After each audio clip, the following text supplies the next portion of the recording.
Ladies and gentlemen, this hearing of the Senate Appropriations Committee, Subcommittee on State and Foreign Operations and Related Programs will come to order. I'd like to thank our three witnesses today and the members of this subcommittee who will be joining us. The subcommittee meets today to review the fiscal 25 budget requests for three important agencies funded by the subcommittee that play a central role in strengthening American competitiveness: the International Development Finance Corporation, the Export-Import Bank, and the Millennium Challenge Corporation. Our witnesses are Scott Nathan, the CEO of the DFC, Rita Jo Lewis, the President and Chair of the Board of Directors of EXIM, and Alice Albright, the CEO of the Millennium Challenge Corporation. They each have had distinguished careers in public service and in the private sector and have been in their current roles since being confirmed in 2022, so you have valuable perspectives and insights to share from your experience. Since I became chairman of this subcommittee, one of my goals has been to ensure we're using U.S. foreign assistance to enhance American competitiveness. And to do this, we have to strengthen our standing as a partner of first choice by supporting economic resilience and growth in ways that have mutual benefits for our partner governments, local communities, and our own domestic economic interests. State and AID play critical roles in this effort, but we have to ensure we're leveraging other agencies under the subcommittee's jurisdiction, including the three agencies you represent. The unique and valuable roles of your agencies will be the main focus of our hearing. First, the DFC, our country's development finance institution, focused on private sector-led development in some of the most critical sectors of our time, for which the FY25 request is just over $1 billion, an increase of $25 million above enacted. The Millennium Challenge Corporation, a development leader with a model that emphasizes transparency, accountability, country commitments to fighting corruption, economic freedom, and civil liberty, for which the request is $937 million, an increase of $7 million over enacted. And EXIM, as the U.S. Export Credit Agency with a mission of supporting American jobs, for which the request is $145 million, an increase of $5 million above enacted. You are all critical to advancing economic resilience and growth and promoting U.S. interests. That's why in the FY24 appropriations bill, we provided for a new initiative called the Economic Resilience Initiative, which provides $265 million in new and more flexible funding for investments in strategic infrastructure, critical mineral supply chains, energy security, digital security, and macroeconomic growth. The ERI, we have to have an acronym, it's government, provides new authority to leverage the unique roles of the State and Foreign Operations Subcommittee funded agencies like DFC, EXIM, and the Treasury Department in a more comprehensive and strategic manner.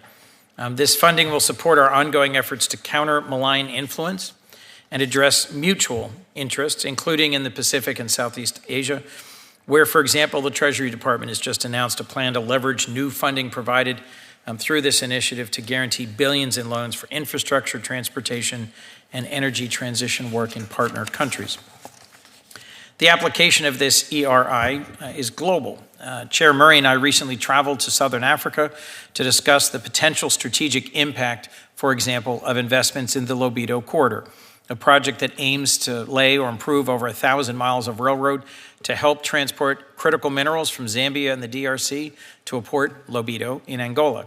But this is not just about mineral extraction. Along that corridor, EXIM and DFC are making investments, including through financing for U.S. exports, to enhance sustainable development for local communities. And the Millennium Challenge Corporation will be soon signing a compact with Zambia to further leverage the profound benefits of this corridor. MCC will focus on transportation and logistics for agriculture to help increase private sector investment in partnership with the work being done by EXIM and DFC. Zambia is a priority as well for USAID's economic resilience work, including through ERI, where we're helping the government demonstrate the dividends democracy can pay while mitigating the risks from a significant national Chinese debt burden. So we're demonstrating that even in this tightly constrained budget environment, there's more we can do to coordinate across what's called the interagency, to leverage all of our tools to enhance our economic diplomacy and facilitate sustainable development, and your agencies play a key role in that.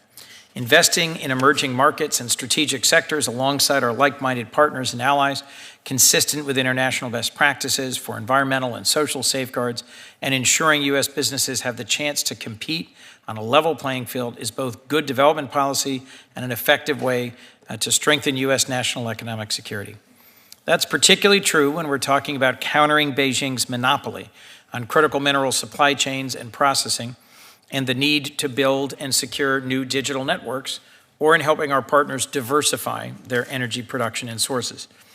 We're never going to outspend the PRC dollar for dollar in official development assistance, but we can outmatch them when it comes to leveraging our coalition of like-minded partners and the incredible depth and strength of the American capital markets and our private sector.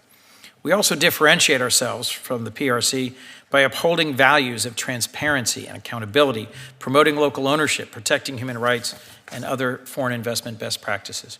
So in conclusion, I look forward to discussing how each of you view the unique roles of your agencies, how we can help you better align your authorities and your resources to allow you to best bring your agencies to bear to these tasks. And while we continue to make the most of every appropriated dollar, we cannot do more with less. So this is also a chance for you to discuss the challenges you're facing and the opportunities we can seize if we increase our investments in you. Thank you. Senator Hagerty, would you like to make any opening remarks? Well, thank you, Senator Coons, Chairman Coons. It's good to be with you, and it's good to be with this esteemed group of leaders here today. Mr. Nathan, I'd like to start with you, if I might. It's good to see you again. You and I have talked about this on numerous occasions. The DFC has incredible potential to be a strategic tool for America on a worldwide basis.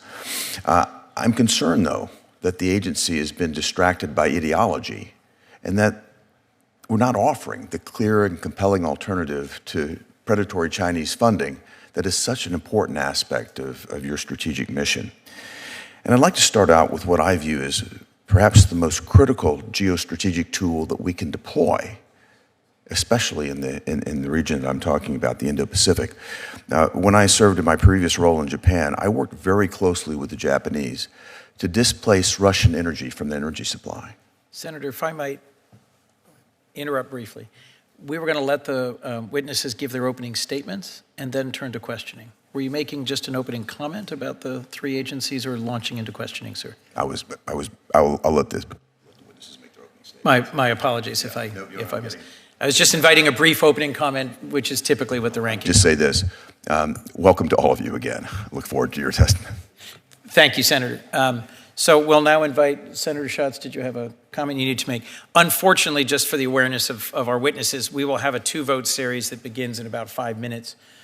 So we will either have to suspend and just go vote and come back, or we may have a transition to who's chairing to allow some members to go and vote and come back. Let us worry about that. You focus on your testimony. The Honorable Scott Nathan, let me invite you to make, in 5 minutes or so, if you could, your testimony to the committee today. Thank you. Well, thank you very much, Chairman Coons, Senator Hagerty, Senator Schatz. It's a pleasure to be here, and I appreciate the opportunity. I want to thank Congress, and especially this committee, for its continued support of the Development Finance Corporation. Since Congress established DFC, we've used the tools you provided us to deliver on the BUILD Act's mandate to make development and strategic impact around the world. DFC's financing for the private sector enables reliable access to energy and supports high-quality infrastructure, including railways, ports, airports, and safe and secure digital connectivity throughout the developing world. We're investing to strengthen health and food systems while also supporting the small businesses that are vital to generating jobs and opportunity. Unlike the development approach of the PRC or other strategic competitors, DFC's efforts are directed towards supporting private entities, mobilizing private capital, and building resilient market economies. We're guided by the belief that developing a robust private sector is the best way to alleviate poverty over the long term and strengthen the economic and strategic positions of our partners around the world. We need to show up and offer our partners a choice so they don't feel trapped into accepting too much debt or end up with projects that aren't needed or of poor quality. In the nearly 5 years since Congress created it, DFC has made great progress in this regard. Last year, DFC committed a record $9.3 billion across 132 transactions, nearly double our FY20 total. And we did this in a cost-effective and efficient manner. We deployed roughly $500 million into equity investments, but with the remaining $8.8 billion in transactions requiring only $110 million of appropriations. That's great bang for the taxpayer's buck. By mobilizing additional private capital, our investments are making an impact, driving economic development where it's needed most and advancing U.S. strategic objectives. DFC is promoting energy security by helping to diversify Eastern European energy supplies with large-scale projects in Poland, Moldova, Bulgaria, Georgia, and Greece. All of these projects have helped the region shift away from dependence on Russian gas. We're focused on securing the critical inputs and supply chains for the industries of the future, investing $150 million in graphite production in Mozambique, $50 million in rare earth oxides in Southern Africa, and almost $1 billion for multiple solar panel manufacturing facilities in India to ensure no one country has a chokehold on price or availability. Wherever we go, DFC works to ensure our projects meet the needs of local communities, and we're investing to improve public health through improvements to local health infrastructure, and we remain committed to helping the small businesses that are the engines of their economies get access to capital they need to thrive. DFC has active projects in 112 countries, but our primary focus is the world's poorest countries. In FY23, nearly 3/4 of our projects were in low and lower middle income countries. I'm proud of the DFC team and of this track record, but I know we can do much more. The global demand for high-quality, high-standard development far outstrips the supply. We want to do more projects and have deeper collaboration, broader reach, more meaningful impact, and better metrics. For FY25, the administration requests a budget of just over $1 billion for DFC to empower this agency to better meet its mission. The FY25 request includes $763 million in program funds that would allow us to grow our overall portfolio and continue strategic and developmental projects around the world. The budget request also includes administrative expenses of $245 million. This funding underpins the work DFC does around the world, and it's our hope that the small increase in operating budget will help us become more capable and efficient as an organization. The request would extend our fee authority, giving us the ability to use fees collected from clients to pay for project-specific transaction costs. Not only is this financially beneficial, but it will also create an incentive for projects to reach completion on schedule.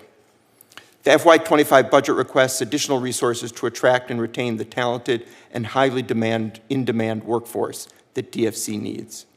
Finally, a high priority for DFC is working with Congress to pass a reauthorization bill for the agency. We see this as an opportunity to reaffirm the goals of the BUILD Act and make improvements. These include fixing the budgetary treatment of equity to make full use of this important tool Congress gave us, improving the method for determining country eligibility, and raising the maximum contingent liability so we can increase our deal flow and better keep pace with our competitors. We want to use reauthorization to fix these issues and best position DFC to meet the challenges of this current moment. We're eager to work with Congress to chart the best path forward for DFC. Thanks for this opportunity. I look forward to your questions. Thank you very much, CEO Nathan. Thank you for your service and leadership. We look forward to President and Chair Rita Jo Lewis of the Ex-Im Bank.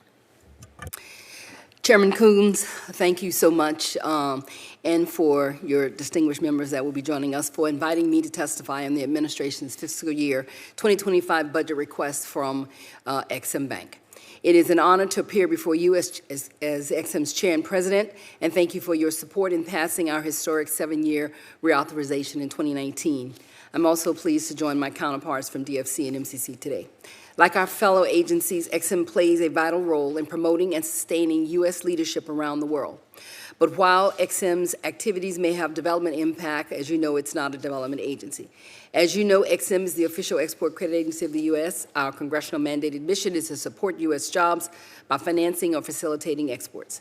The agency does that through our direct loans, loan guarantees, and insurance programs in cases where the private sector is unable or unwilling to provide financing, or where such support is necessary to level the competitive playing field for U.S. exporters. A multi-year lapse in XM's charter, a lack of quorum on the board of directors, and the COVID-19 pandemic had a devastating impact on morale, staffing, and operations.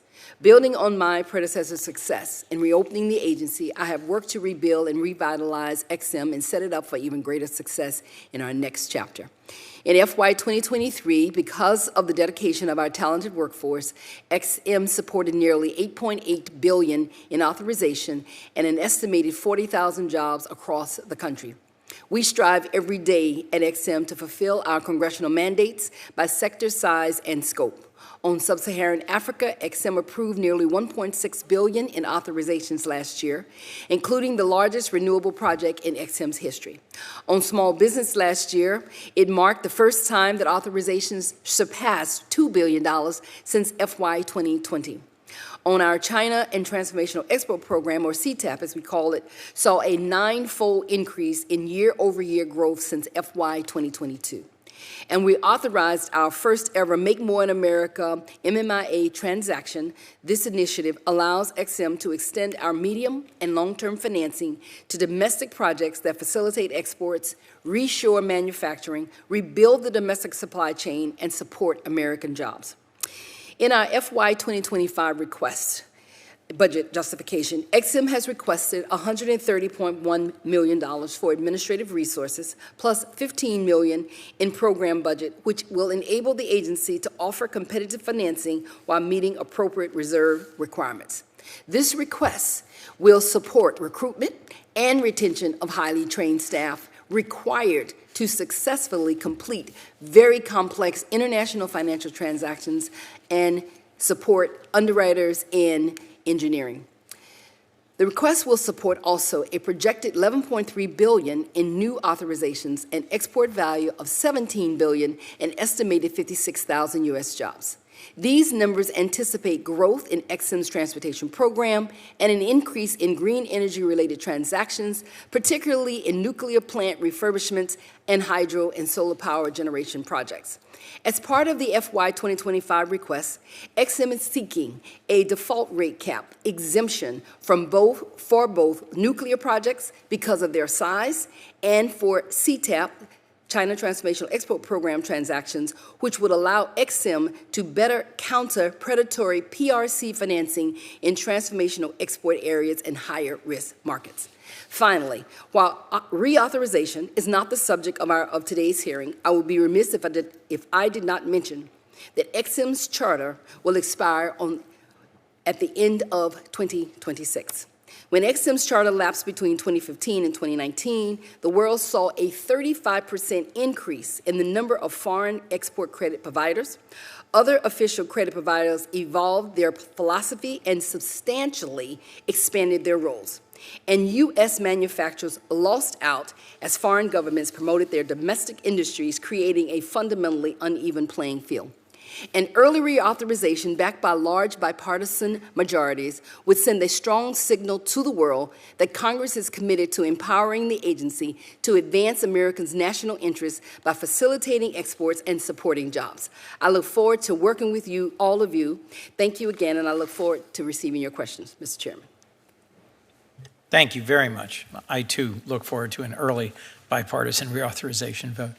And to the CEO, Alice Albright of the Millennium Challenge Corporation, thank you so much for your leadership. We look forward to your testimony today. Thank you. Chairman Coons, distinguished members of the subcommittee, thank you so much for inviting me. Thank you. Thank you so much for inviting me to testify today. I also want to thank you and your staff for ongoing support and collaboration with MCC. MCC has always benefited from bipartisan backing. We deeply value this and welcome your continued counsel. I'm deeply proud to lead an agency with a proven record of partnership, accountability, and delivering results for the American people. MCC emerged as a bold experiment in 2004 to test innovative, cost-effective, and data-driven approaches to ending global poverty.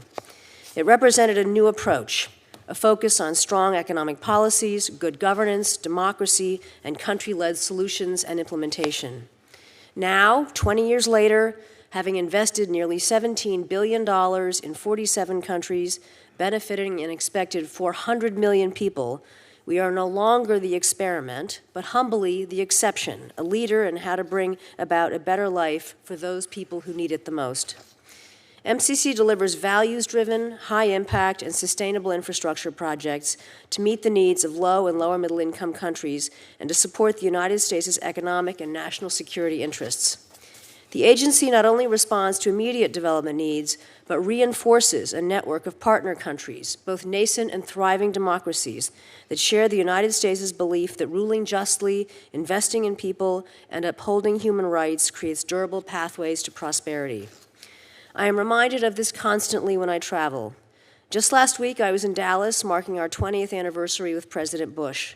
We hosted heads of state and senior leaders from more than a dozen countries who offered powerful testimonies on how MCC catalyzed democratic change and created the conditions necessary for economic growth. MCC also serves as an important counter to malign influences of some other nations. In particular, as China reduces its development aid in favor of more lending, there is a real opportunity for MCC partnerships that promote open, sustainable, and inclusive development. Our model of country-owned development and conditioning our investments on good governance enables us to incentivize partners to undertake difficult reforms. Having funds on hand 9 to 12 months prior to signing assures our partners that funding is available when they tackle these reforms. It also ensures that projects are scoped appropriately prior to negotiations. Without funding in advance of program signings, MCC risks losing meaningful leverage, undermining the commitments and our credibility when there is strong competition. When MCC was established, the agency's budget matched its ambitious mandate. For the past decade, however, MCC's budgets have remained largely flat, while development challenges have grown significantly. MCC is balancing a surge in portfolio signings and funding commitments, along with increased security, supply chain, and inflationary costs. With these rising costs, combined with $1.1 billion in rescissions over the last 3 years, MCC's available balances have been significantly reduced heading into fiscal 25. As a result, MCC requires full funding in fiscal 25 and budget predictability to achieve strategic and lasting impact. In addition to resources, the fiscal 25 budget requests a legislative change that could bring MCC's impactful model to a broader range of countries, including 8 in the Western Hemisphere, 9 in Eastern Europe and the Caucasus, and 5 in the Asia and Pacific region. This would also supercharge the MCC effect, whereby countries are incentivized to pursue reforms to qualify for MCC assistance. I want to thank the senators and the staff of this subcommittee for supporting this change in your fiscal 24 bill report. I hope that this provision will be formally enacted soon. In sum, MCC's fiscal 25 budget will build upon more than 20 years of experience as a leader in international development. Although MCC is a small portion of the U.S. government's foreign assistance spending, it is often the largest and the most visible of U.S. government investments in countries where the agency works. We also have earned the distinction of being named the most transparent bilateral donor in the world 7 years in a row. With a robust portfolio, MCC has built a track record of helping democracies deliver for their people. This includes a pipeline of strategic new programs that will be ready for approval by MCC's Board of Directors in fiscal 25. With your support for MCC and our fiscal 25 budget request of $937 million, the agency is poised to create building blocks for stronger, more vibrant economies around the world and to foster greater security here at home. Thank you so much, and I look forward to answering the committee's questions. Thank you. Thank you to all of you. My colleagues, I know, are currently voting, and so I'm waiting for clarity from my staff on when I have to go vote. So I'm going to enjoy an open field and a chance to just question you all. We are going to conduct this hearing in 7-minute rounds, so I would expect that each senator who comes will really just get one round. We won't do a second round likely. Let me just first start about the sort of broader unifying theme in some ways is leveraging the approach, the values, the priority of the private sector, both metrics-based and facilitating economic engagement and crowding in private capital. Broadly speaking, over the, 14 years I've been here, private capital is significantly outpacing official government-to-government development loans or grants. And that's a good thing because global development needs far outweigh available government funding, particularly U.S. government funding. And this subcommittee is facing severe budget constraints, as we did last year. I'd be interested in hearing whether you're confident that you have all the tools you need to maximize your ability to leverage private capital, and how we can be more helpful as you try to advance your goals of sustainable development and creating more U.S. jobs by expanding U.S. exports and providing investments in developing countries. If you would, Mr. Nathan. Well, thanks for the question, Mr. Chairman. We do have the tools we need. The BUILD Act gave us them. We just need to unleash them in the appropriate way in order to really fulfill our mandate, as you mentioned, which is to mobilize private capital and tap into the deep pools of private capital that will be necessary to fill the global infrastructure finance gap. So for us, that means fixing the budgetary accounting of equity, whether that's before reauthorization or in reauthorization, in order for this tool to be used the way I understand Congress intended it. We need to have a fix that takes into account the net present value of our investments. Currently, it's as if we're making grants or going to lose 100% of every dollar we invest. And while I don't expect that DFC will be the best equity investor, it's not going to be that bad where we are guaranteed to lose 100 cents on every dollar. So something needs to be fixed. If I might interrupt, just put a dollar value on this roughly. You made $500 million in equity investments, I think, this past year. What would the impact actually be? What more might you be able to do if this were fixed? So I think it's instructive to look at the other part of our portfolio. We did $9.3 billion total in transactions. $500 million of that was in equity. That cost $500 million of appropriations. The remaining, if you subtract 500 from 9.3, you get 8.8 billion of transactions that are debt and insurance. That cost 110 million of appropriations. The leverage effect, the cost savings to the taxpayer, the impact with the dollars that this committee can allocate using an MPV model and the subsidy model that is then resulting in order to account for appropriations gives enormous leverage. So somewhere in between that leverage ratio, the basically 85 to 1 and 1 to 1 has got to be the right answer. I would expect we'd probably get to 4 to 1. That could allow us to make $2 billion of investments with equity. We can invest in infrastructure, in energy, in nuclear with that tool unleashed. If I could really briefly just mention two other authorities that would be great to have unleashed. Our full guarantee authority and our ability to make political risk insurance contracts on debt investments or to lenders. I think this authority needs to be clarified. We're in ongoing discussions in the interagency to make sure that we have that tool. These are critical tools for being able to mobilize capital in the way that you mentioned. Thank you, Mr. Nathan. Ms. Lewis. Senator, Mr. Chairman, the tools that I expressed in our opening to this statement about the fact that as it currently stands, XM loses our ability to conduct new business if our default rate equals or goes over 2%. So we have been working diligently with members as well as the administration as we are seeking a exemption, especially around very large projects like nuclear and very large projects that are somewhat more riskier like CTAP.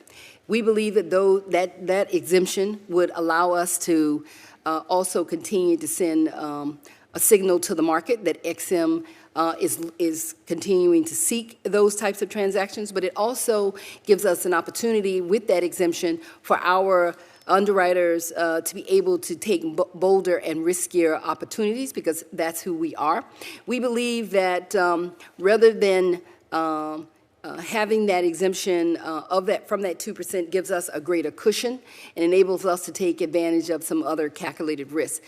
And then finally, Senator, we have seen the convening power that 3 different Senate committees have done in bringing together the private sector with all of us in government who are in the economic cone, and it has, I believe, yielded some great results, especially around sectors like nuclear, digital, and critical minerals.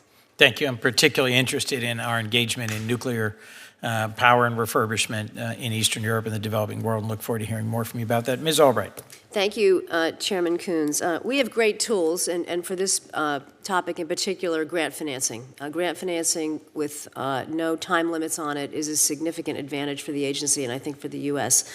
I will say there's a couple points on timing. One of the things that we do is work with countries to put in place different types of regulatory changes that set the table and set the stage for private sector companies to come in. We spend a lot of time out on the road in the U.S. Meeting with private sector companies and doing road shows with chambers of commerce. I was in Texas last week doing one, encouraging them to bid on our business. But if we don't have the funding well in advance of when we need to start engaging in contract discussions, it tends to have a chilling effect on whether or not we're actually going to be able to go ahead. So we do face timing challenges, and I would appreciate the opportunity to follow up with your staff on that. I also want to come back to this candidate country reform bill that we mentioned earlier. If we add another 30 countries with whom MCC could work, if they become eligible, it will introduce a whole new range of countries that private companies may also be interested in working in. So I think it provides significant opportunity for us to begin to work with the private sector in different parts of the world. We're particularly interested in Central and Latin America, in Eastern Europe, and out in the Pacific. And think, for example, in Eastern Europe with some of the energy issues that are there, that we could really make a difference.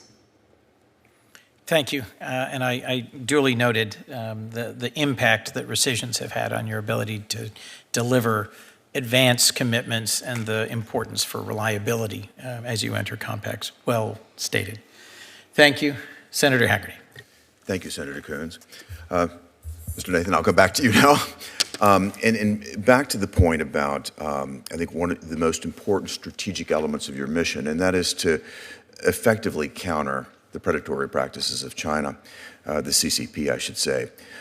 I think that one of the most incredible geostrategic opportunities that we have is the use of U.S. LNG.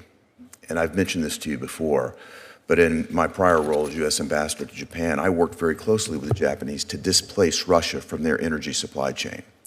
And the discussion certainly centered around economic security and energy security, but it was always aimed toward national security. And as I think about the entire region of the Indo-Pacific, where China is behaving in such a predatory fashion, that region consumes 70% of the world's LNG. 80% of them are using coal out there now. It strikes me that there is a tremendous opportunity before us with American LNG that would provide them with a safer, cleaner, more economic alternative. And it would create a geostrategic linkage that's continuous, better than any piece of infrastructure. It's a relationship that becomes extraordinarily powerful for us. So I want to ask you if you could just clarify me how the DFC approaches LNG projects and how you think about them in terms of economic and national security. Well, thanks for the question. And I mentioned in my testimony the work we've done, particularly in Europe, since February 24th, 2022, and Russia's outrageous, illegal, further full-scale invasion of Russia, to help Europe diversify from Gazprom and Russian gas. And I can run through some of those projects for you. Yeah, I took the countries down, but I'm very focused on the Indo-Pacific region right now. Though there were the countries in Europe, Moldova, Bulgaria, Poland, Greece, that we helped. We've done projects in Africa. Our board just approved $412 million of financing for a project to generate power from gas in Sierra Leone, one of the poorest countries of the world. We did a project in Southern Africa for helium, which is produced in association with LNG, that will eventually account for 7% of the global supply of helium, a critical material for defense, for aerospace, for medicine, for semiconductors. We're open to doing projects in the Indo-Pacific. We don't currently have any on the table. We do have other energy projects we did in the last year in Indonesia, a geothermal project. It took years and years to get that project in place, but we're very pleased to be able to get it across the finish line. That's a huge resource for Indonesia to provide baseload power and take advantage of their geographic position. If we could specifically come back to LNG, though, because this is where I see the most immediate opportunity and, frankly, the greatest geostrategic leverage for us. We have the capacity right now to produce more. There are mixed messages, I think, coming from the United States on this, but I want to make certain that there's no limitation on what the DFC does. Yeah, that's why I wanted to go into the projects in Europe. For example, in Poland, we made a $500 million guarantee to PKN Orlen, the largest utility there, precisely to help them buy U.S. LNG cargoes in response to their dependency on Russian gas. This was because they ran out of hedging capacity to hedge between Henry Hub and Antwerp, the basis risk. And our guarantee provided more hedging capacity so that they could purchase U.S. LNG. In Bulgaria, we're making a $250 million loan to Bulgar Transgas to provide more than a doubling of their storage facility. This enables them to buy gas, U.S. LNG cargoes from Greece or from other places in the southern European network to then provide wheeling of that gas to their neighbors in a way that helps diversify. And in Greece, we provided $125 million, and I had the pleasure of visiting this facility for the rehabilitation of a shipyard. This prevented a PRC entity from doing that shipyard, but the shipyard will be doing floating storage and regasification units. So again, it's part of the ecosystem of enabling these countries to diversify their energy supplies by buying U.S. LNG or other LNG cargoes, but not be dependent on getting it from the East. So I get what you're saying right now, but I'm coming back again to the immediate opportunity. And my question is very specific now. Is there anything that causes you to dissuade projects, to disfavor LNG projects? There's nothing that I'm aware of. We have to analyze them. They have to go through all of our high standard screening process. There is a process for greenhouse gas emissions accounting and for guidance on that. But all of the projects I just mentioned. Do you take into account the greenhouse gas reductions of displacing coal when you do that sort of analysis? Well, it goes into the discussion around it in terms of the exact accounting. The displacement effect does not go into the exact accounting. We use the international accounting standards for that. But what I was going to say is that none of that dissuaded us from doing the projects I just mentioned, all of which are directly in the zone of the type of projects you mentioned. I hear you. Without the immediacy of the crisis in Ukraine with Russia, though, I'd still like us to be looking longer term, strategically, at projects where we could really provide a very real counterweight to the Belt and Road Initiative. So I would look forward to finding ways to continue to work together. And if you sense anything that's forcing a deprioritization of these projects or something that we could adjust, that would allow us to be more aggressive, the geostrategic value is quite obvious. Chairwoman Lewis, I want to come to you as well. Does Ex-Im Bank have any practices that discourage or in any way, what's the right word, discourage LNG projects? Senator, Ex-Im, we believe, have a very important role to support all of the industries and workers in accordance with all of our statutory, regulatory, and policy requirements. As an independent agency, you know we have a prohibition clause that does not allow us to discriminate against any size or sector or region in the world. And so in practice, is that the case?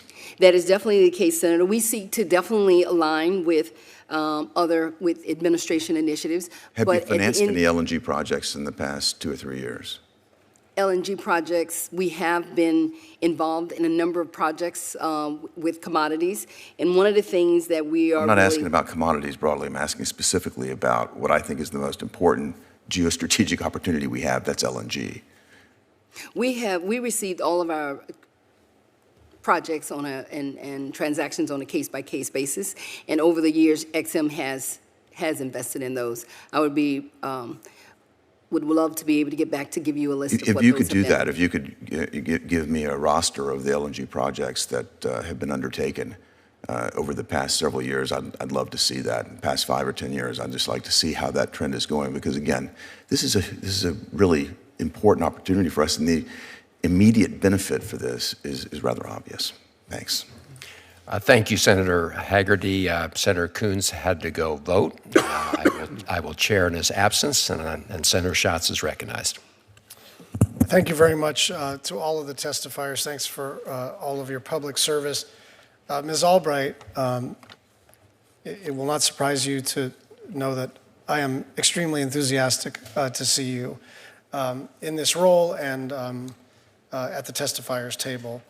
I'm glad to see that MCC is working in the recently overlooked Pacific Islands, and I'd like you to say a little more about the potential for additional projects in the region and how, especially this, small investments can provide big returns economically and geopolitically. Thank you so much, Senator Schatz, for the question. So we very much agree that the Indo-Pacific, and in particular the Pacific Islands, are a great opportunity for our government's development dollars, and in particular for MCC.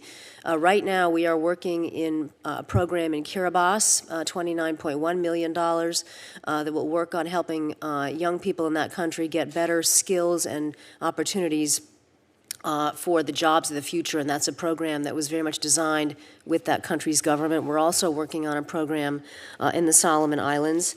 If we're able to expand our candidate pool, we could include other countries if they are qualified. Fiji, Tonga, Tuvalu, for example. It's slightly different part of the region, but we're also working on a big program in East Timor on water and sanitation and also education.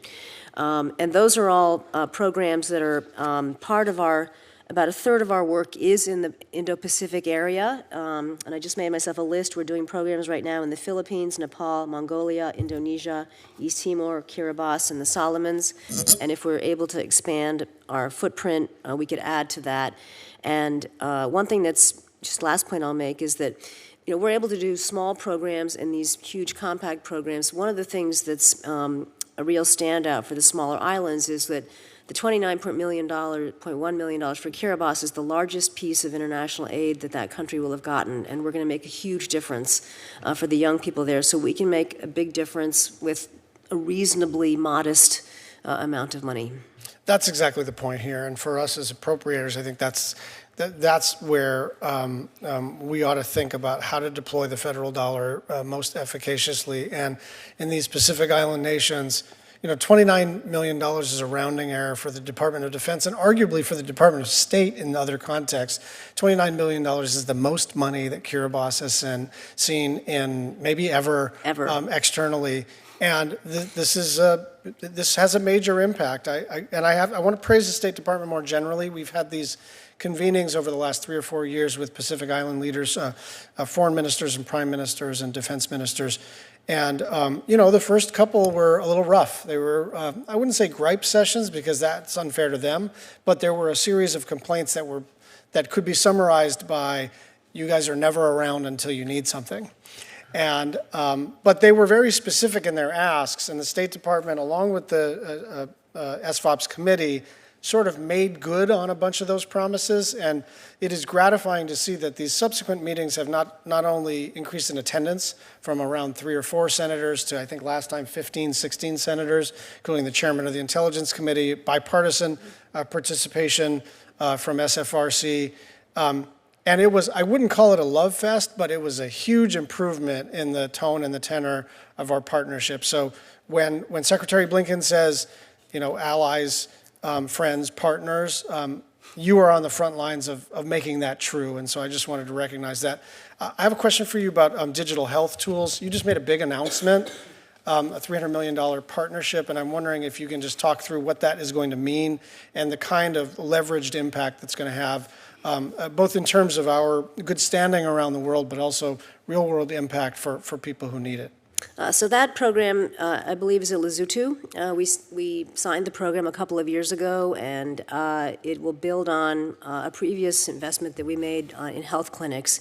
And we all know that one of the big vulnerabilities in global health is the unavailability of data, because it really eats at a system's ability to anticipate where the problems are. So with our new Lesotho program, which will also focus on horticulture, we're going to be investing in data systems in that country to help their health clinics really get up to speed and figure out how they can anticipate where where the issues are, and in a country that's had on a per capita basis a significant history with AIDS, we think that's a very important thing to help that country with, and we're very much looking forward to working with them. And we can follow up with your office, Senator Schatz, to let you know how it's going.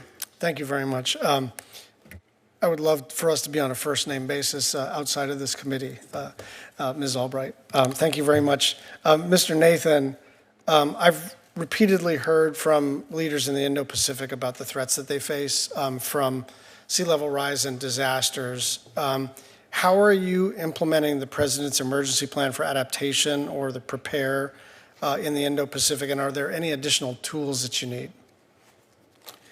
Well, thank you very much for the question. We're a key implementing agency for the Prepare Act.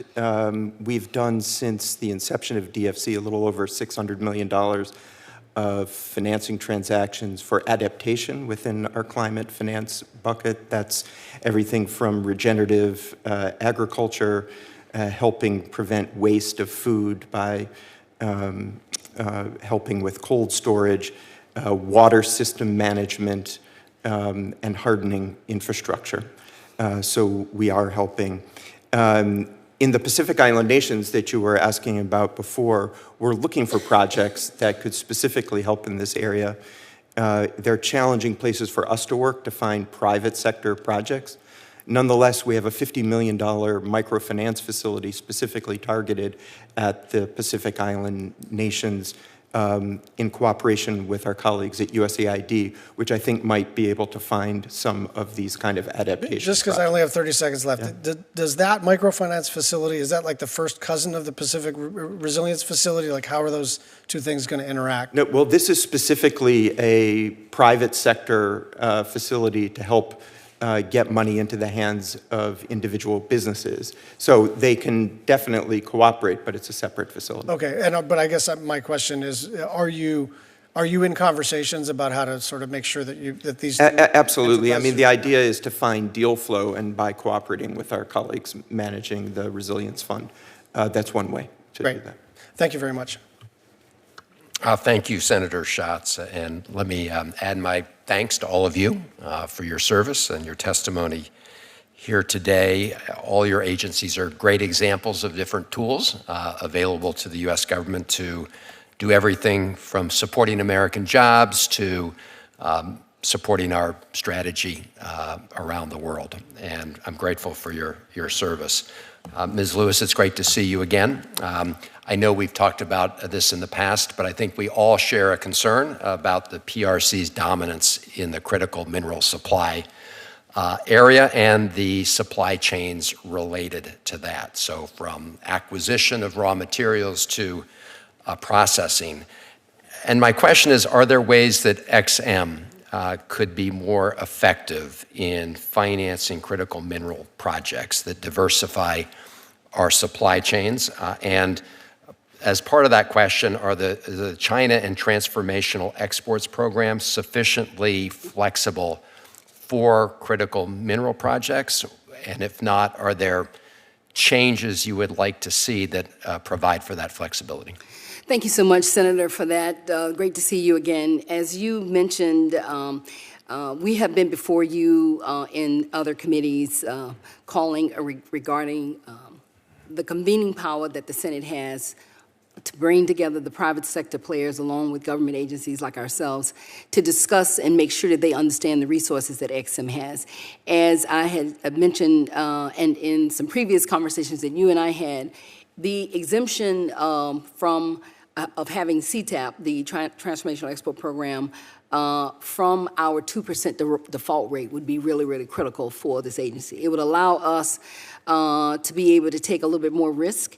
It will allow our underwriters to not be as cautious because primarily when you look at these kind of critical minerals projects, which are not a part of the 10 transformational export that Congress had passed in 2019, but it is really critical that we have been able to tuck the critical minerals work and transactions underneath CTAP. We know that you would like to see us take some bolder actions as a part of a strategy to counter the PRC's unfair trade and export practices. At XM, we require that reasonable assurance and repayment for every transaction that we do. And so to be able to ask you for that type of change, we think that would allow us to have a lot more flexibility and to be able to take a lot more risk, and for us to continue to do those types of deals.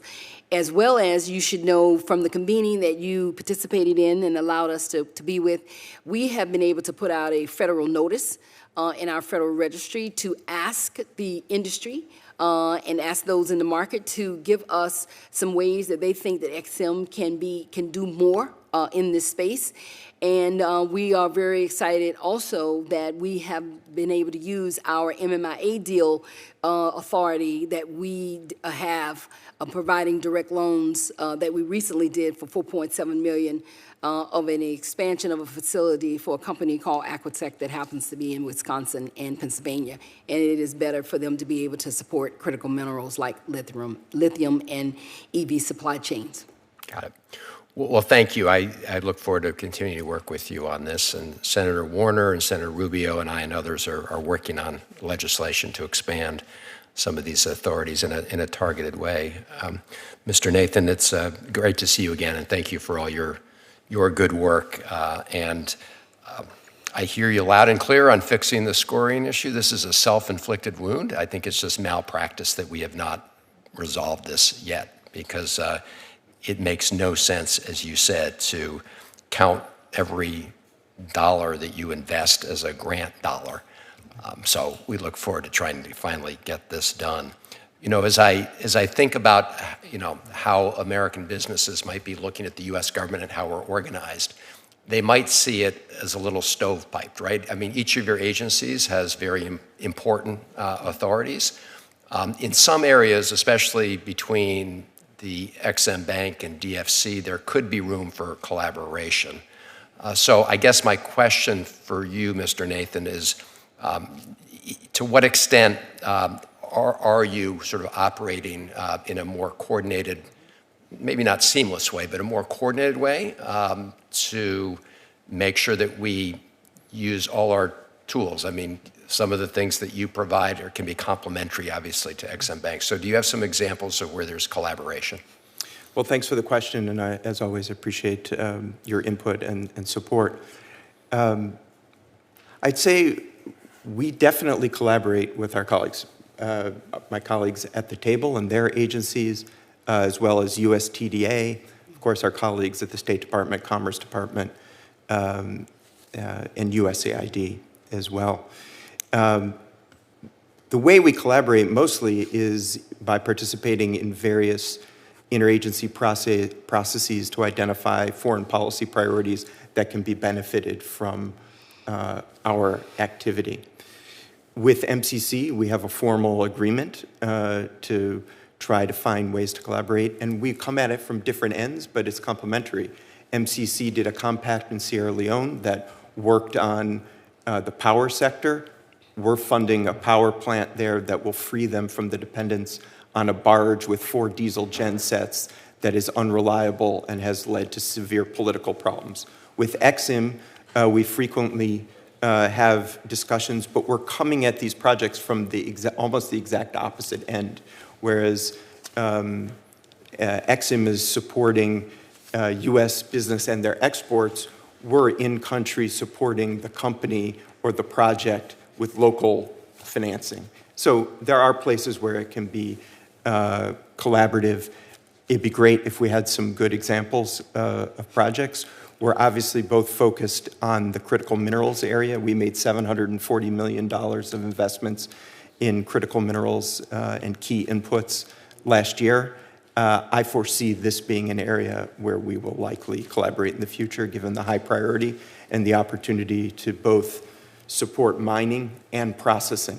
At the moment, our graphite investment last year in Mozambique, ultimately we're hoping that will have as an off-taker a plant in Louisiana that will be supported by a Department of Energy grant and loan.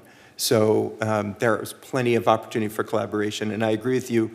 It's bewildering sometimes from the inside what each agency is doing. From the point of view of our partners and allies, it's very hard to figure out. Right. No, I appreciate that, and that's why a number of us had that sort of convening of the different agencies. If I could just finish up, Mr. Chairman, with a question to Ms. Albright, and thank you for your service. And when we met, I told you I was very happy to be in Kathmandu last year, the day after the MCC deal was finally being implemented. And as you know, it took years because a lot of disinformation from the PRC.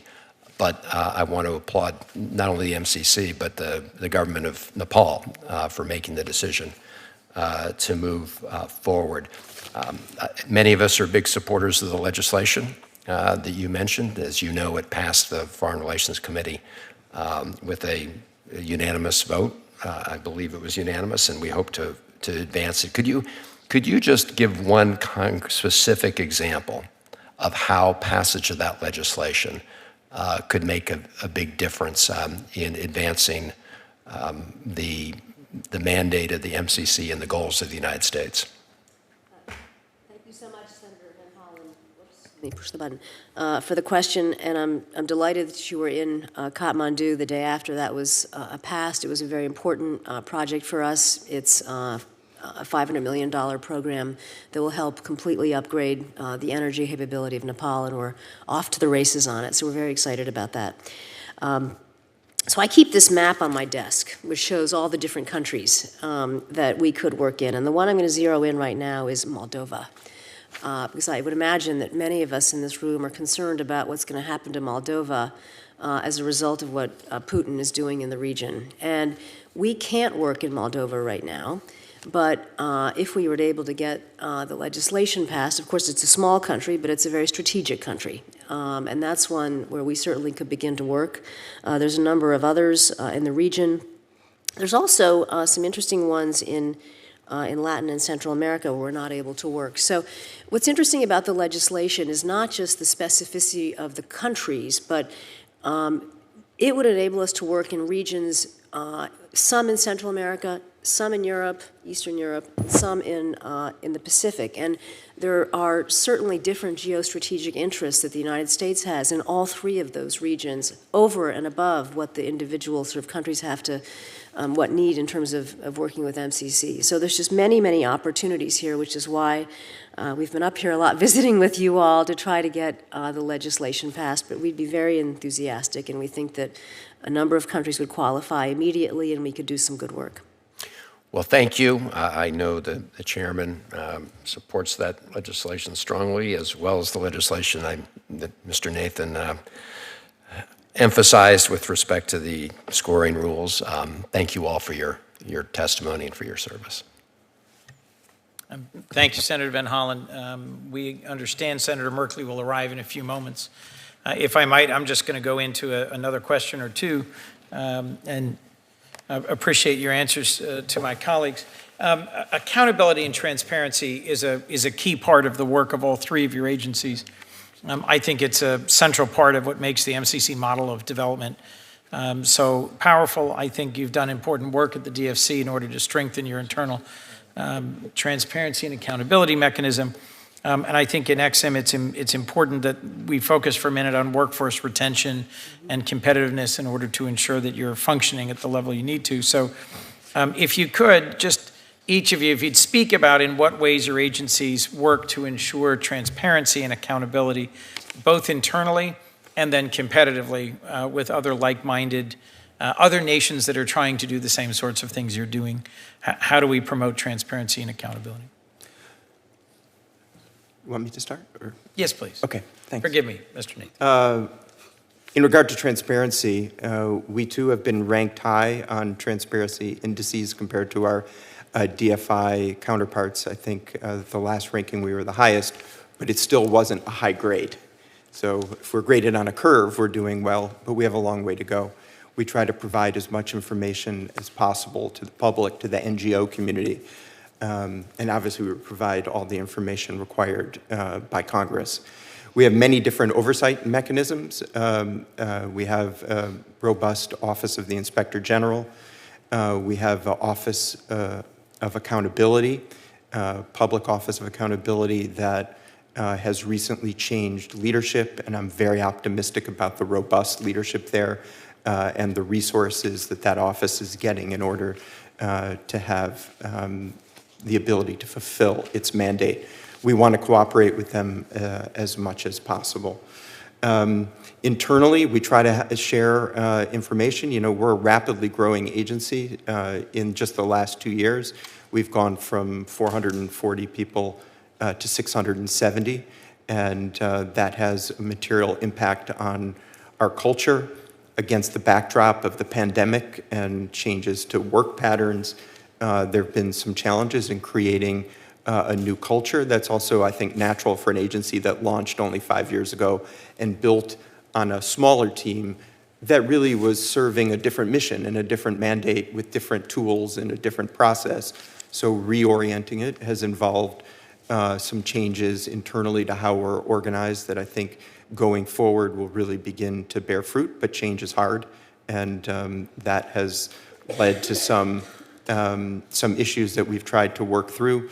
But from the point of view of leadership of the agency, openness and sharing of information is a key element to that, and I think we're making progress. How do you ensure that your Office of Accountability, which if I understand right is still one person, may soon be two? Yeah, and then potentially to triple to three.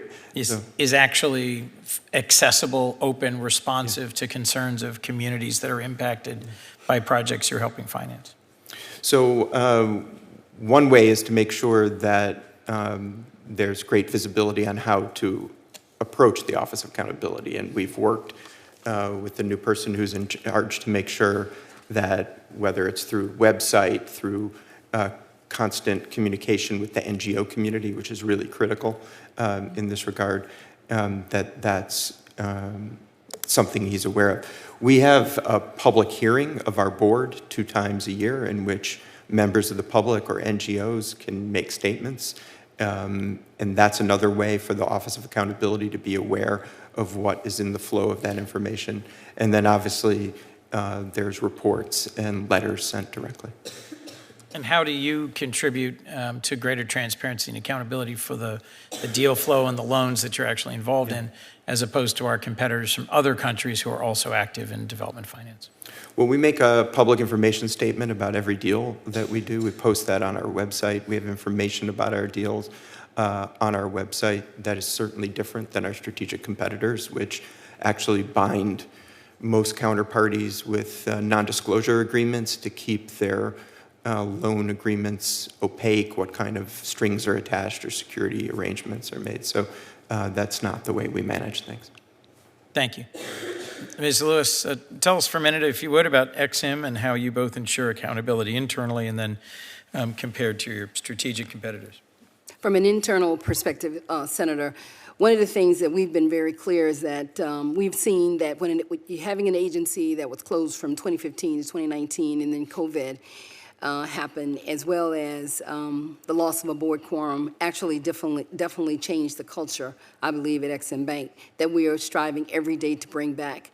Our scores have definitely been low, Senator, and we have most recently, over the last year, hired a permanent Chief Human Capital Officer, Chief Management Officer, who has been really helping to lead the charge in the support of increasing morale as well as engagement. We've done a significant amount of work using an external consultant, one of the big 4, to assist us in the different types of programs we have done, from training, from leadership training. We've expanded our retreats from just the central 20 plus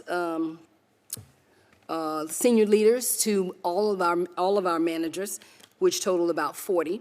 We have also been doing numerous more recognition award programs, as well as having off-site retreats that we have had. I'm very pleased to say that in the last one we had, mostly about a week ago, we had over 80% participation of our team, because I think people are just very interested in the work that we're doing. So we have also re-upped the internal communications that we do for all of us to know what's going on at XM. And what kind of initiatives do you take to ensure the transparency of the loans in loan terms? Well, as Scott also mentioned, we have a we've been working very closely and open with our IG to ensure that we've seen a number, I would say the open cases that we have, about 70% of them have only been issued in the last year, and so we're working very close to address them. As it relates to transparency and accountability, we frequently, on a regular basis, with our different transactions, are noticed in the Federal Register, so that those we seeking comments on those. We definitely published when we complete every transaction on our deals. We also work very closely with other international bodies like the OECD, because we all are part of the arrangement, and there are things that we all have to report when we are doing different types of transactions.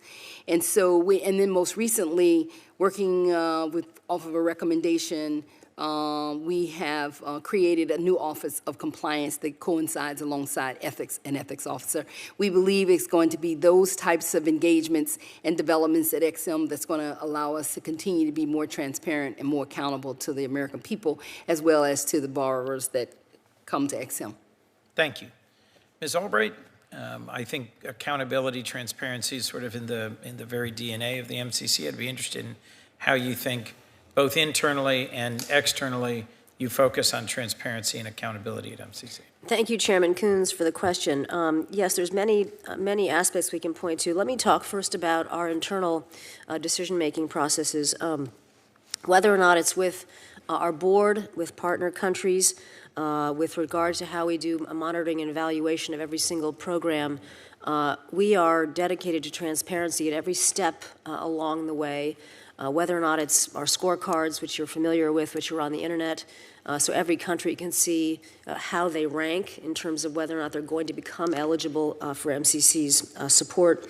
We also have, and are very happy to have, a very active dialogue with Congress on congressional notifications at every step of the way. We also evaluate every single program that we do. We look at the lessons that we can learn, so we can learn how to do things, continue to learn how to do things better. All of those reports are also published publicly. So that's with regard to our decision-making internally. A key part of how we think about accountability is whether or not countries remain eligible. As you know, it's very difficult for countries to become eligible for MCC support, principally on the question of whether or not they're on a democratic trajectory. We then continue to watch that once a country is actually selected. And if a country begins to divert from that, we start having serious conversations with the country about whether or not we ought to continue. And that's really at the heart of how we operate. Very sadly, from time to time, we do have to actually completely discontinue our work, as we did recently with Burkina Faso. We've also suspended our work in Niger. So that's also, I think, runs right the way through MCC's DNA. We, too, have an office of, we work with the IG from USAID and have a very transparent and productive relationship with them. Describe briefly, if you would, the MCC effect. I've had the chance to see it on the ground out in the world and talking to heads of state, but I'd just be interested in how you understand it. So the MCC effect is the function of publishing the scorecard. So we publish a scorecard on the internet every year. The next round will come out sometime this fall, of how each country scores against 20 different indicators. The indicators fall into basically 3 different policy buckets. Is a country running its economy well? Is it investing in its people? And is it a democracy and trying to fight corruption?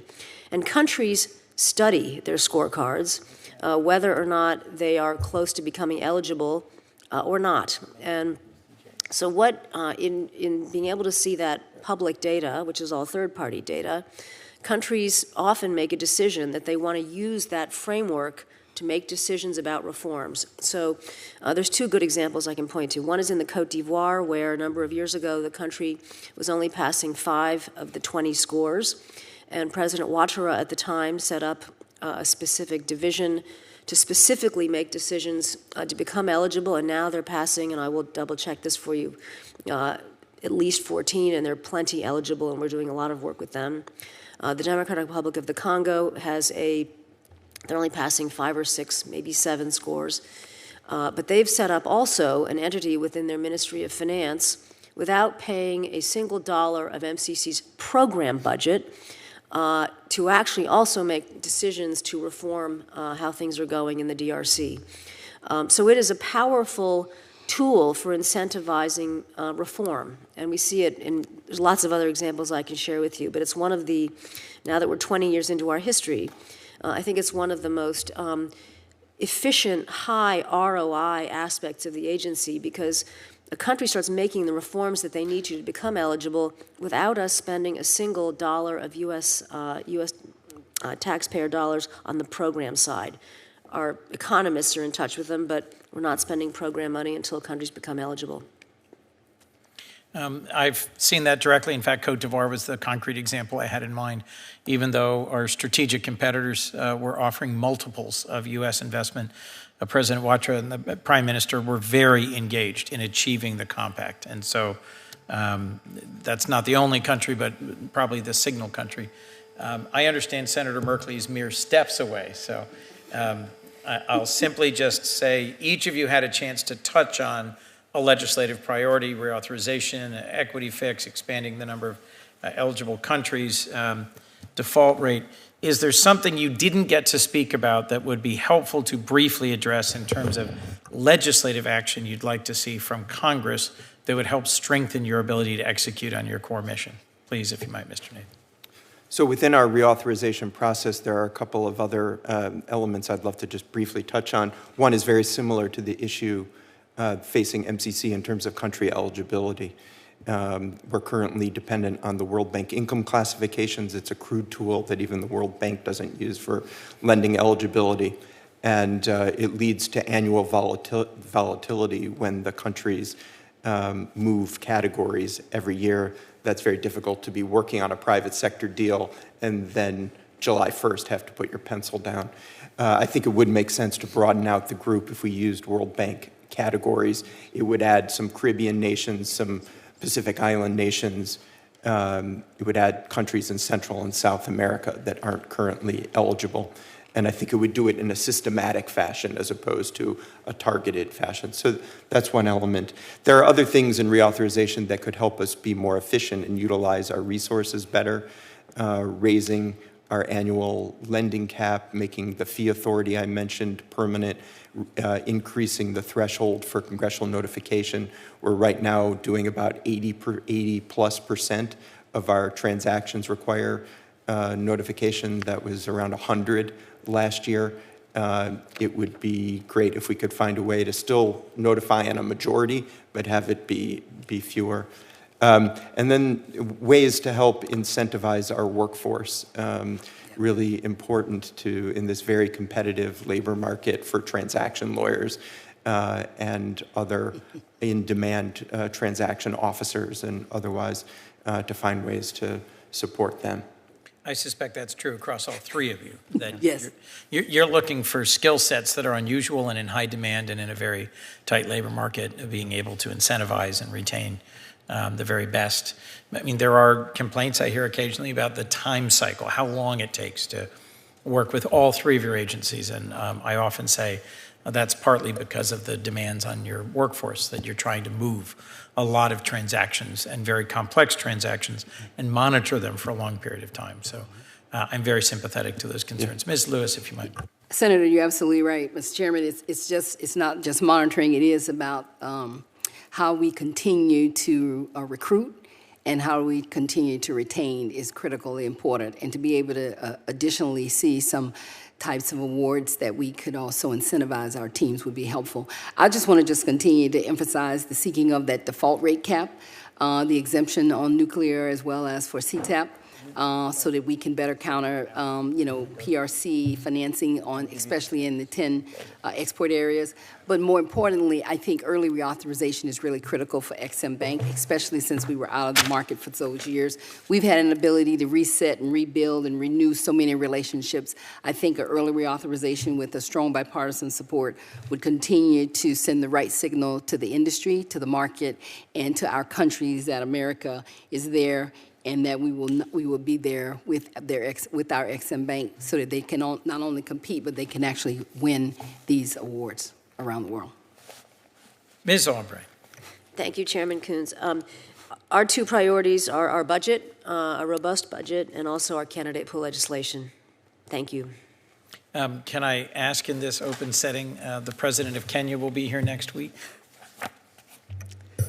Yes, we are going to be involved in those proceedings. We're very excited about it. We have signed a $60 million threshold program with Kenya, and it will be principally designed to work on some of the transportation and safety issues in Nairobi, which anyone who's been to Nairobi knows how difficult getting around Nairobi can be. We're very enthusiastic about it, and if things go well with that threshold and if they continue to make advancements on overall eligibility, we will also be in a position to consider them from a compact, but we have to get through the threshold well first. I'd welcome any chance to further conversations. I'll be meeting with the President next week. Mr. Nathan, if you might, and then I'll hand it over to Senator Merkley with my thanks to all three of these great witnesses today. Well, thank you. Just briefly on really the historic state visit that President Ruto will be making next week. We've had the opportunity to meet with President Ruto multiple times and find he and his team very constructive. We have a package of several $100 million, probably around $300 million of deals to announce during the state visit. And I'm very proud of the work the DFC team did to get us there. That will mean we have more than $1 billion of current projects in Kenya. We also, and it relates to one of the things that we're looking for additional budget support, which is expanding our overseas presence. Nairobi is a critical place both for projects in Kenya, but also regionally for us to have transaction officers or DFC staff on the ground.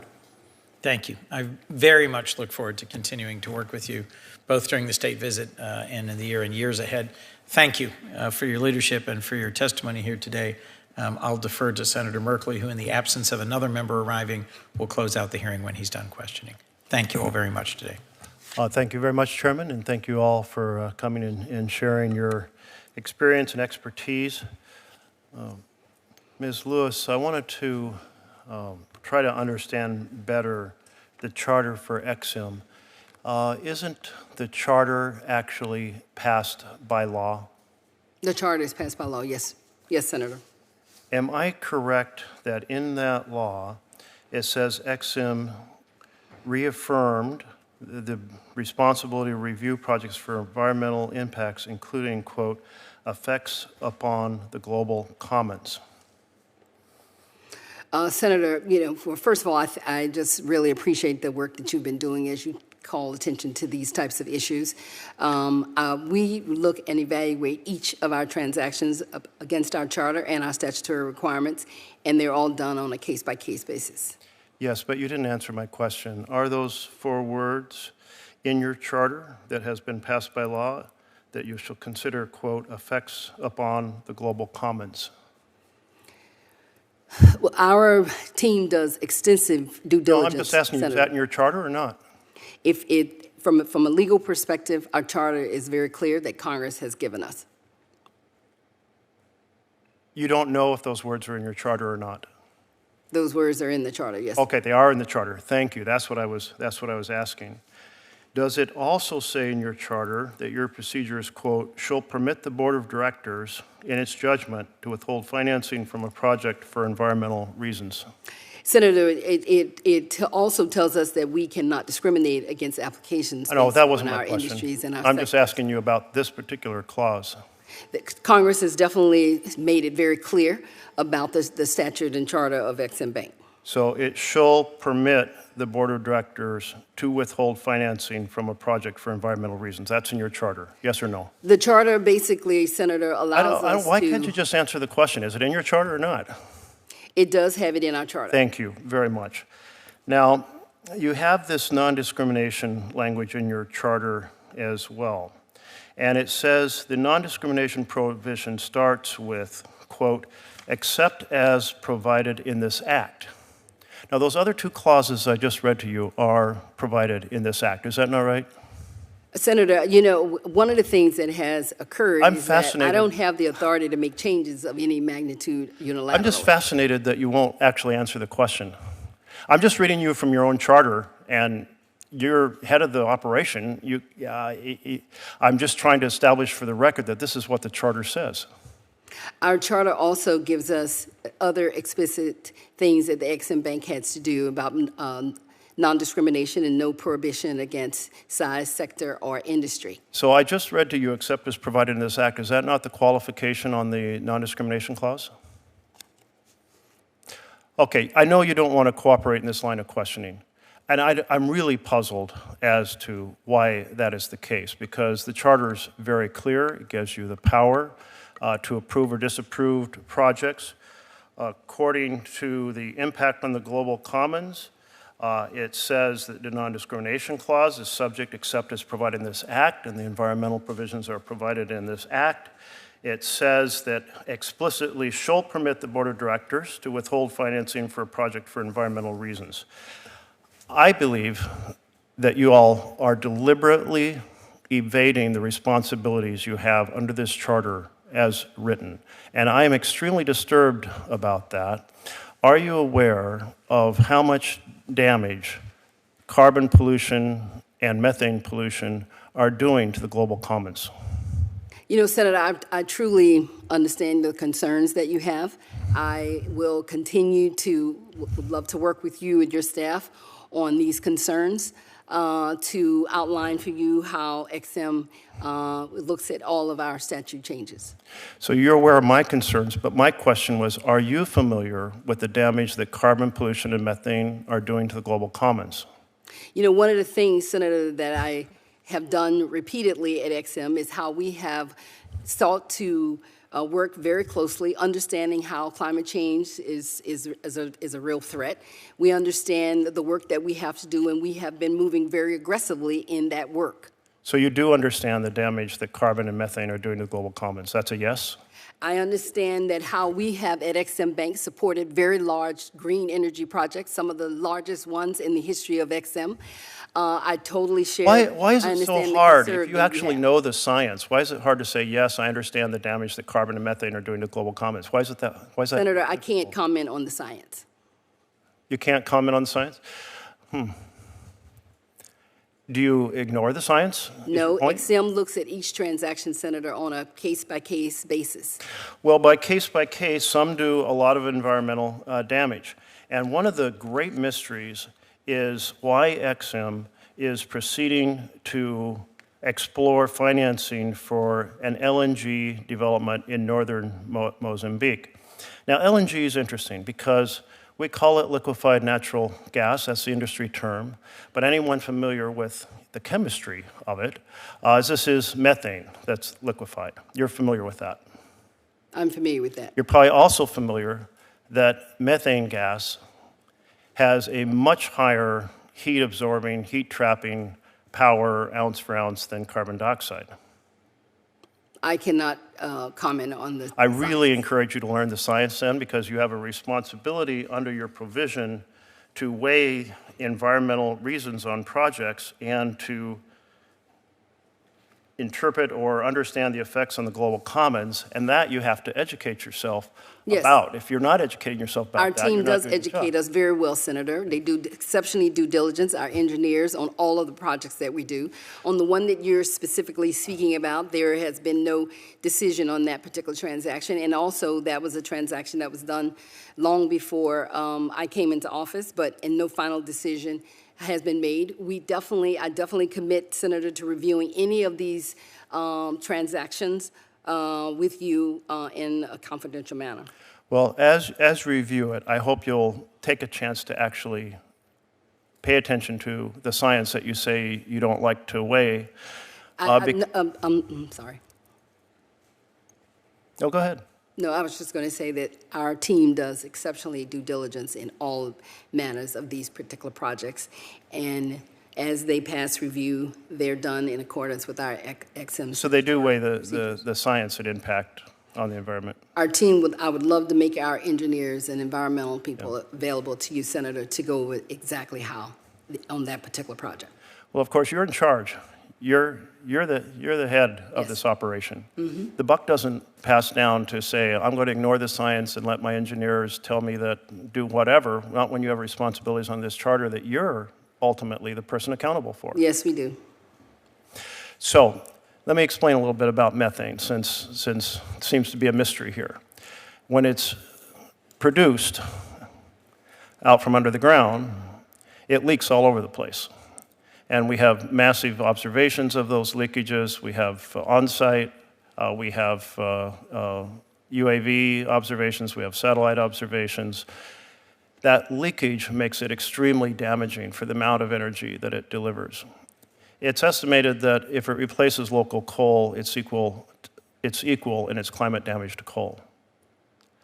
However, when you spend extra energy turning it into a liquid, you've now spent a huge amount of extra energy. You then spend a lot of extra energy transporting it overseas. You then put it into a leaky gas system somewhere around the world, because all these systems leak. It's estimated by one study that if you have even 0.2% leakage, it's equal to local coal. Most systems leak far more than 0.2%. All of this means that this LNG is far worse than local coal. That's the basic understanding of scientists around the world. So you're supporting, potentially, because you said it's under consideration, a proposal to establish a huge American investment in something that's worse than local coal and has massive impacts upon, to quote your charter, the global commons. Are you going to take into account the enormous climate change impact of liquefied methane gas when you consider financing this project?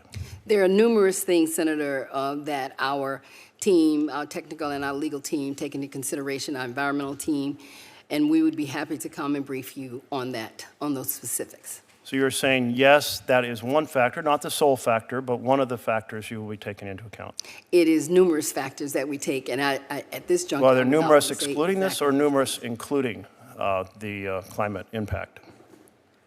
I cannot, since we look at each transaction on a case-by-case basis, I would be remiss to be able to sit here and say yes to that. I just know that our it's such a team- mystery to me. Your charter says to consider the impact on the global commons. It says you have the power to withhold financing for environmental reasons. LNG has huge environmental impacts, worse than local coal. And I can't even get you to say it's even be one of the factors you will consider. Not the exclusive factor, but one of the factors. I can say, Senator, we do an exceptional due diligence on all of our deals and would love to come and brief you about them. When you brief me, are you going to tell me that this is one of the factors that you'll take into account? When our technical, legal, and environmental team and experts come, we would love to be able to, in a confidential setting, brief you on any of the specifics. Why did President Biden pause the approval of more LNG export facilities here in the United States? Why? Yeah. Senator, I basically stay focused on the transactions that XM has to do and follow the rules that Congress has put before us in order to evaluate any type of transaction. So the president's team said, we're enacting this pause in order to give due consideration to the environmental impacts of LNG. You weren't aware of that?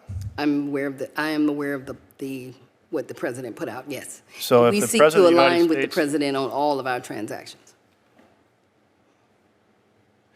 The president's environmental team is saying that these impacts are so clear and solid, we have to really weigh how they're evaluated. I think that's context for also considering this project and others. I'm going to spare you any more questioning along this line. I hope you've heard that we put this into the charter for a reason. Ignoring it is not an option. Failing to consider environmental impacts is not an option. Doing additional damage to the world on the most important issue facing humanity is really a crime against this planet. And for you to consider the possibility of continuing to fund massive global climate damaging projects is completely at odds with the protection of the global commons in your charter. It's at odds with your power to withhold financing from a project for environmental reasons. And I hope the Ex-Im Bank will become part of the solution instead of part of the problem.